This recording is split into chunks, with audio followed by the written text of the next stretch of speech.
اعوذ باللہ من الشیطان الرجیم بسم اللہ الرحمن الرحیم. پڑھیے الصلاۃ والسلام علیک یا رسول اللہ وعلی آلک واصحابک یا حبیب اللہ. الصلاۃ والسلام علیک یا نبی اللہ وعلی آلک واصحابک یا نور اللہ. درود پاک پڑھنے کے بے شمار فضائل و برکات ہیں. کعبے کے بدر الدجا، طیبہ کے شمس الضحیٰ صلی اللہ تعالی علیہ وسلم کی ذات پر درود پڑھنا کب کب کیسے کیسے کہاں کہاں کام آتا ہے. ایک بڑا ہی ایمان افروز اور حیرت انگیز واقعہ آپ کے سامنے پیش کرتا ہوں. حلیۃ الاولیاء نامی کتاب میں یہ واقعہ موجود ہے. حضرت وہب بن منبہ رحمۃ اللہ تعالی فرماتے ہیں بنی اسرائیل ایک شخص تھا جس کو اللہ پاک نے 200 سال کی عمر عطا فرمائی، مگر وہ 200 برس تک اللہ کی نافرمانی کرتا رہا، گناہ کرتا رہا، برائیوں میں مبتلا رہا. اب اس کا انتقال ہو گیا. 200 سال کی عمر کے بعد جب انتقال ہوا تو جو علاقے کے لوگ تھے، اس کے محلے کے لوگ تھے، تو دیکھتے تھے یہ گناہوں میں زندگی گزارتا ہے، لوگوں کو تکلیف دیتا ہے، برائیاں کرتا ہے. تو ان لوگوں نے کیا کیا کہ اس شخص کو غسل کفن کچھ نہیں کیا، نماز جنازہ بھی نہیں پڑھائی، بلکہ اس کی باڈی کو گھسیٹا اور گندگی کے ڈھیر پہ ڈال دیا. یہ سمجھتے تھے اتنا گناہ گار ہے، اس کی کیا ہم نے جنازہ پڑھنا ہے، کیا غسل کرنا ہے، اتنا بڑا گناہ گار. ادھر بنی اسرائیل نے اپنا کام کیا، ادھر رب عز و جل نے حضرت موسیٰ علیہ السلام پر وحی بھیجی کہ آپ جائیے ایک علاقے میں ہمارا بندہ اس کا انتقال ہو گیا ہے، اس کو غسل دیجیے، کفن پہنائیے، نماز جنازہ پڑھائیے اور اس کی تدفین کیجیے. ابھی کس کو کہا جا رہا ہے؟ کلیم اللہ کو، اللہ کے نبی کو. اگر سمجھیے کہ جس کا جنازہ اللہ کا نبی پڑھا لے، جس کا غسل کفن اللہ کے نبی دیں، تو وہ تو بخشا بخشایا ہو جائے گا. حضرت موسیٰ اس علاقے میں پہنچے اور جب آپ لوگوں سے پوچھا ایسا کوئی شخص جس کا انتقال ہو، کہاں وہ تو بہت بڑا گناہ گار تھا، ہم نے تو اس کو گندگی کے ڈھیر پہ ڈال دیا. حضرت موسیٰ علیہ السلام تو اللہ سے بات کرتے تھے نا، کلیم اللہ تھے. آپ نے کہا یا اللہ، انہوں نے مجھے بھیجا اس علاقے میں کہ میں اس کا جنازہ پڑھوں، اس کا غسل کفن تدفین سارا انتظام کروں. لوگ تو کہتے ہیں اتنا گناہ گار کہ ہم نے تو جنازہ پڑے بغیر گندگی کے ڈھیر پہ ڈال دیا، اللہ اتنا کرم کیوں، اس کا ایسا کیا کام کیا؟ ارشاد ہوا کہ اے موسیٰ، بندے سچ کہتے ہیں، اس کے علاقے کے لوگ ٹھیک کہتے ہیں، واقعی بڑا گناہ گار تھا، مگر اس کا ایک کمال یہ تھا انہ کان کلما نشر التوراۃ، جب یہ بندہ تورات شریف کھولتا تھا، ونظر الی اسم محمد صلی اللہ علیہ وسلم، اور ہمارے محبوب نبی حضرت محمد مصطفیٰ صلی اللہ علیہ وسلم کے نام پاک کو دیکھتا تھا، تو تقبلہ ووضعہ علی عینیہ وصلی علیہ، ہمارے محبوب پاک کے نام پاک کو ادب سے چومتا تھا، آنکھوں پر لگاتا تھا، درود پاک کے نذرانے پیش کرتا تھا.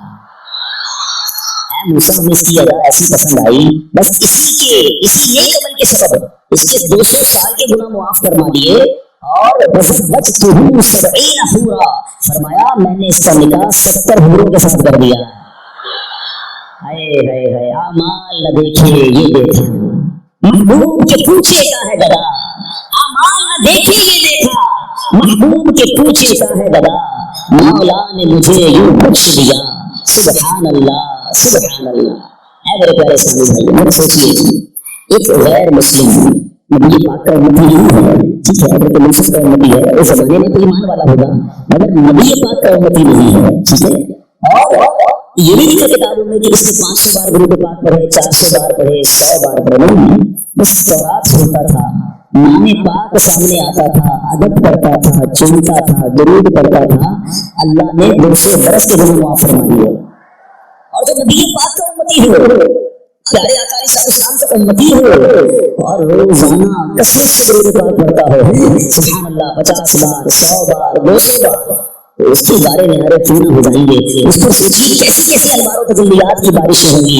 اے میرے پیارے اسلامی بھائیوں، ہمارا آپ پرابلم میں ہیں، ہاں مجھے پتا ہے بہت سارے لوگ مشکلوں میں ہیں. اگر میں ادھر سے شروع کروں اور پوچھنا شروع کروں کون ہے جس کے ساتھ کوئی نہ کوئی پرابلم نہیں ہے، کوئی بیمار ہے، کوئی قرض دار ہے، کوئی مہنگائی میں ہے، کوئی کسی کے مسئلے میں ہے، کوئی قرض سے ڈوب گیا ہے، کوئی بے اولاد ہے، کوئی اولاد کی وجہ سے پریشان، کوئی رشتوں میں پرابلم ہے. اتنے سارے پرابلم لے کر بیٹھے ہو، اور نبی پاک نے تو پرابلم کی سولوشن بہت پہلے عطا فرما دی ہے. سرور کائنات علیہ السلام فرماتے ہیں، جس کا مضمون ہے کہ جو شخص مصیبتوں میں ہو، پریشانیوں میں ہو، اسے چاہیے کہ مجھ پر کثرت سے درود پڑھے کہ درود پریشانیوں مصیبتوں کو لے جاتا ہے.